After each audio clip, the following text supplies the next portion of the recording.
Welcome to Things You Don't Know.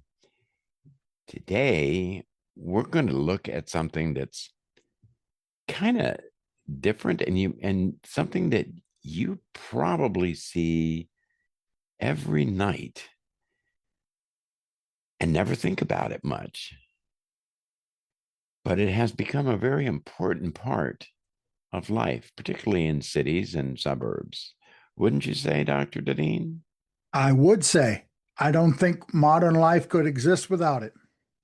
Well, I don't know if I'd go quite that far, but yeah, I think it makes a big difference. So let's paint a little picture here. You take a normal night walk. You're not carrying a torch. You're not sticking close to lit windows. You're just walking, and you barely notice why that feels normal.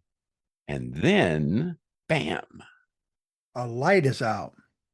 Then you instantly realize how much your brain relies on that steady pattern of illumination for orientation and for comfort. Yes, humans are built that way, aren't they, Dr. Deneen? We certainly are. We tend to really be creatures of habit. Well, it's not just habit that I was speaking about. It's the idea that if you suddenly are robbed of sight, it is very disorienting. You Quite don't so. know. I mean, when I was doing a lot of scuba diving, that was one of the issues that they talked about. Like, don't just rely on what you think you see. Look at the way the bubbles go. That is up and will always be that way. So, streetlights are one of those very, very quiet technologies that reorganized city life.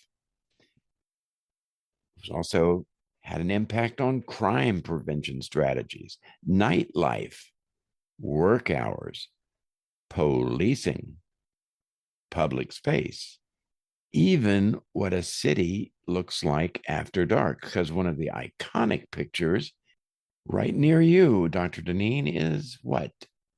NYC. Yes, with all the lights and the advertising and just the sheer beautiful madness that makes up that city. But it's important to understand that streetlights are not a single invention by a single person.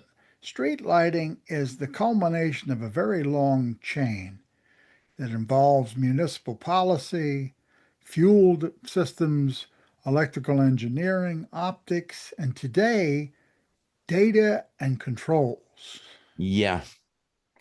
Today, history, like who invented streetlights, what they did to crime and culture, and what were some of the unintended consequences. Let's take a little check out that, huh? I think we need to figure out first, for the benefit of our audience here, what exactly counts as a street light. Hey, good catch. Let's define that. A street light is a public outdoor light intended to illuminate shared space like streets, paths, and maybe city squares, etc. It's also a governing matter and an implicit bargain. A city is making a promise.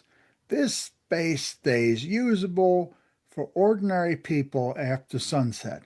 That sounds very simple on the surface, but historically it's huge because for most of urban history, darkness meant limited movement, higher risk, and greater dangers of all kinds. So we're not just talking about lamps and bulbs, we're talking about a public system, rules, funding, workers, maintenance, and the choices about which neighborhoods get light first. This really is a collective project, so if somebody asks who invented streetlights, the most honest and direct answer is that cities themselves did incrementally. Early street lighting looks like an organized lantern program to provide a minimal amount of safety at night. It's not one breakthrough.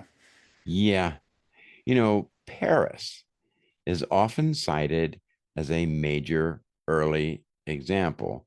There's even songs and things about the lights of Paris, which date back to the 1800s, because the lights in Paris are very nicely set out. I've seen them with my own eyes. There are records of public lighting in a medieval Paris. Medieval Paris. That kind of blows my mind, doesn't it? Mine You? too. I mean, we think of that as an era of where people believed in dragons, but this sort of technology was being developed in its embryonic stages at that point. Yeah. And more importantly, an organized expansion in the bum, bum, bum, bum, 1600s. 1600s. I had no idea before we started doing this, Dr. Deneen, that those lights go back to the 1600s. I'll be honest with you, I'm the historian, but I'd never heard it. So No. good for you figuring that out. Yeah. So what that dates back to is that's where you start seeing lighting treated as a policy. I wonder if that's the reason Paris is called the City of Lights. I would not doubt it one bit. But that point matters. A city isn't merely adding light, it's standardizing it, figuring out a lot of questions. Where do lights go? When are they lit? Who's responsible for maintaining them? What penalties exist for failure of vandalism? The city is turning the nighttime into a managed environment. Another example is Amsterdam. Yeah, they were a milestone city too.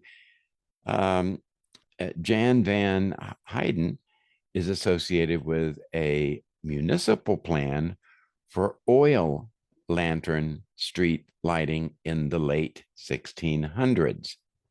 Again, the key is coordinated coverage, not one off lamps. I knew a little bit about that because the Dutch have guilds, particularly in this period, for everything. And there's a very famous painting of the insignia of the Lamp Guild in Amsterdam. Really? I haven't seen that.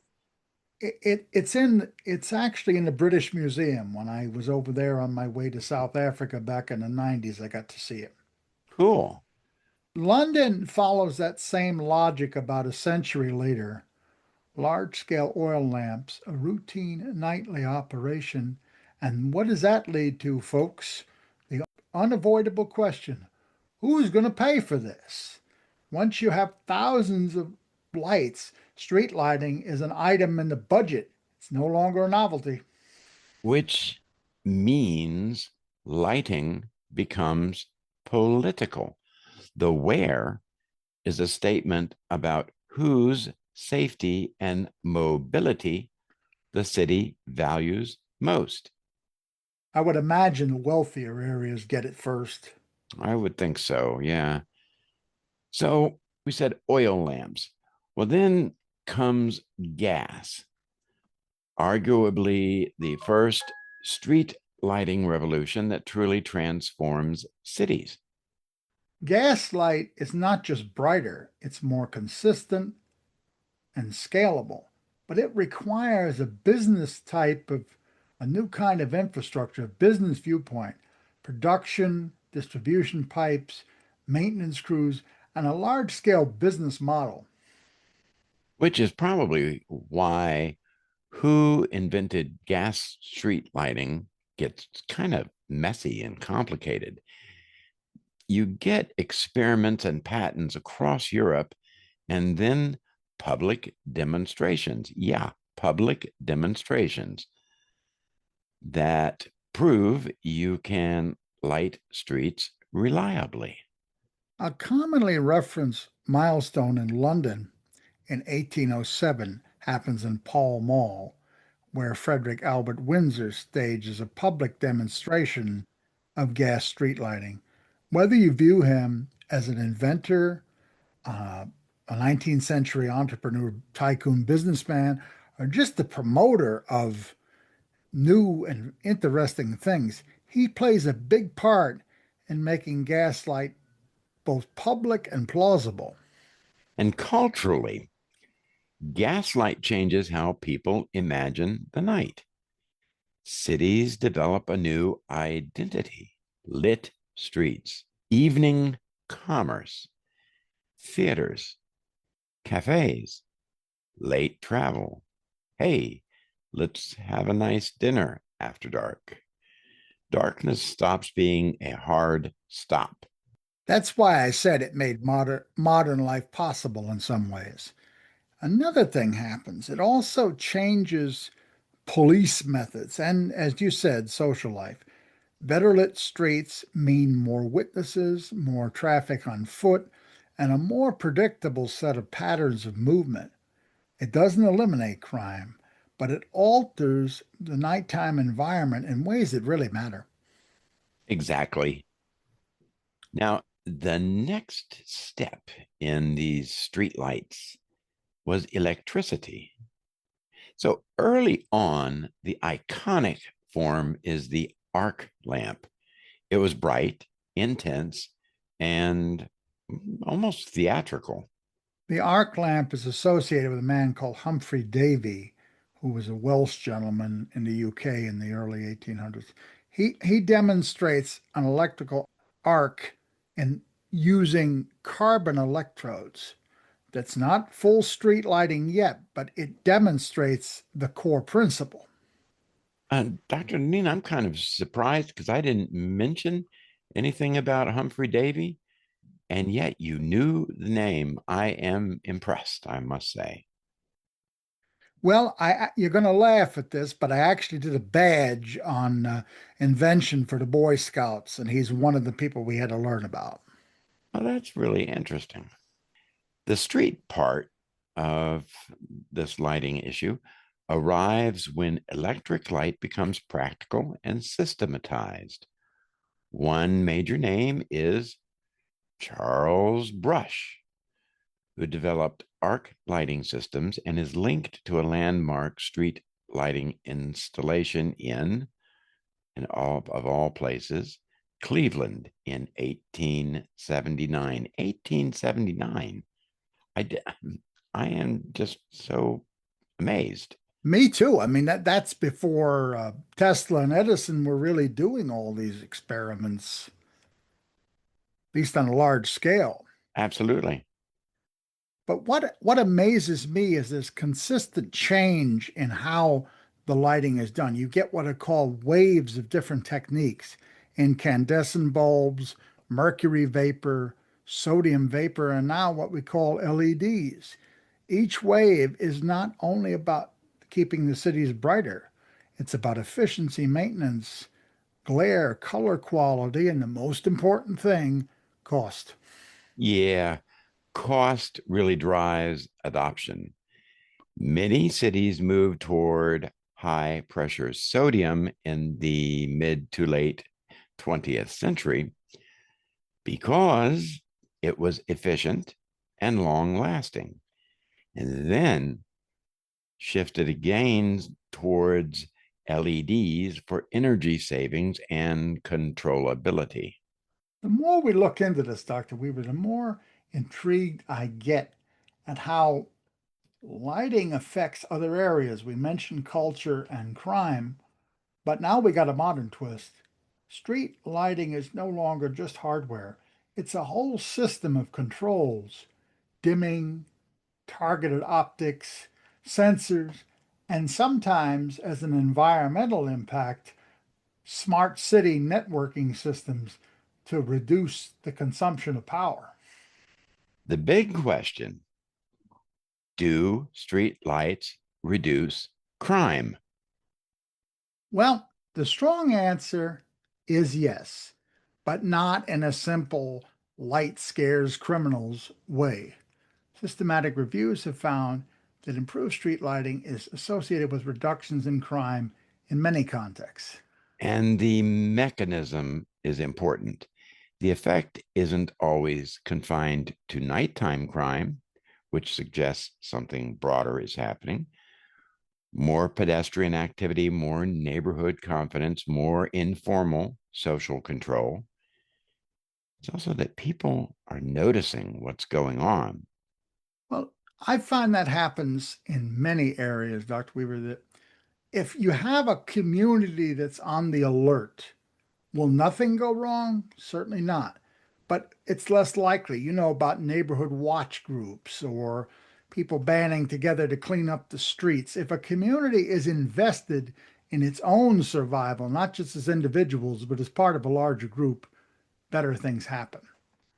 But getting back to the lighting, lighting changes the use of a space. If a street feels navigable, more residents are going to be out. That changes the opportunity structures for crime.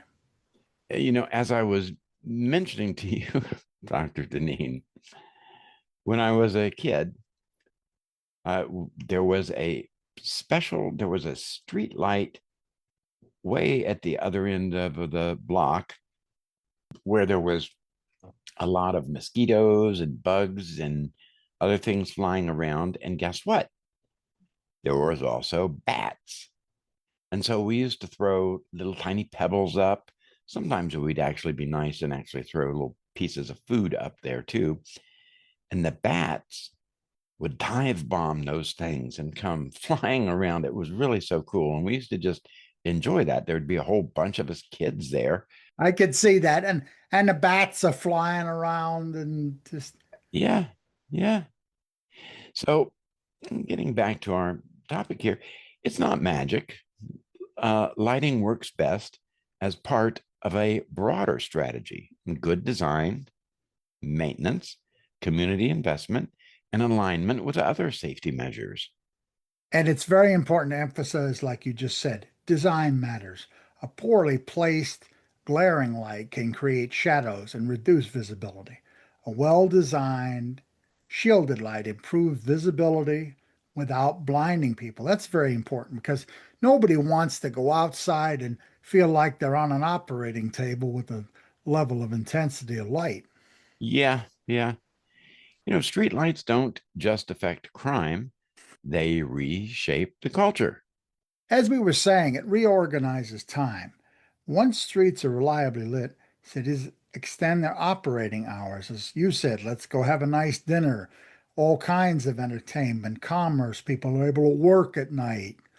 Nightlife becomes less of a niche and more of a cultural and economic engine. And they change who feels able to occupy public space at night. That's not only a lighting question, but lighting does play a big role in perceived safety. It's also an aesthetic question. The lit city becomes a symbol of modernity. People taking pictures or recording movie films, street scenes, night photography. You mentioned New York, all of those beautiful advertising displays over there. That defines what the city looks like after dark. Yes, indeed. But lighting can also be a signal of control. Harsh illumination, overlit spaces, a feeling of surveillance rather than welcome. So street lighting becomes a kind of urban language. That would certainly make sense. And there are environmental issues as well. Now, let's get to the part many people forget. More light is not automatically better. A real environmental issue is what's called light pollution. Excessive or misdirected artificial light can damage ecosystems, affect wildlife behavior, and limit our view of the night sky. That is for sure. And it affects humans also, especially when bright, blue rich light spills into bedrooms and disrupts sleep and circadian rhythms. That has certainly happened to me where I am now. There's lighting in the courtyards and it just blasts right through. So it makes it difficult for you to sleep. Well, somewhat, but I fixed that. I put myself up a shielding so it doesn't shine through. That's a clever idea. I'm gonna have to try that sometime. It's also important to remember that LEDs complicate this discussion. They can be far more efficient and much better controlled, but they raise spectrum glare and glare questions. The best outcomes come from a good design. As you said, shielding, warmer color temperatures when that's appropriate, and lights that goes where it's needed, going downward rather than into windows or up into the sky. The big idea: thoughtful lighting improves safety and usability while minimizing harm. Now here comes my favorite part. We're going to have rapid fire truth and false. Okay, rapid fire. I'll throw a statement at you. You give a quick response. Go. One person invented streetlights. True or false? That's false. Street lighting is a long municipal and technological evolution from lantern systems and gas networks and now electric grids. Gaslight is mostly a lamp invention. That's also false. The big leap is infrastructure, fuel production, and fuel distribution. Electric street lighting starts with arc lamps. That's true in the early phase. Arc lamps were the high intensity option that made early street systems possible. Hmm. Improved street lighting can reduce crime. That's often true based on evaluations, double blind studies, and systematic reviews, but it depends on context and design. It works best as part of a broader approach. More light always means more safety. Faults, poor lighting, glare, bad placement, a harsh contrast can reduce visibility and create new risks. Well, street lights are a reminder that infrastructure isn't neutral. It decides what public space is for, who can use it, and when. They certainly help create the modern city at night with commerce, culture, and mobility, and they can contribute to public safety. But as with so many other things, they come with trade offs. A good design can reduce negative consequences. Yeah, absolutely. Listen, hope you've enjoyed this little quickie adventure into the lights that we see at night on the streets. This has been Things You Don't Know. And yeah, we will be doing more podcasts on objects that are kind of everyday and taken for granted and turn out to be real history. So check the playlist and come back for the next one. Bye. Looking forward to seeing you folks soon. Bye for now.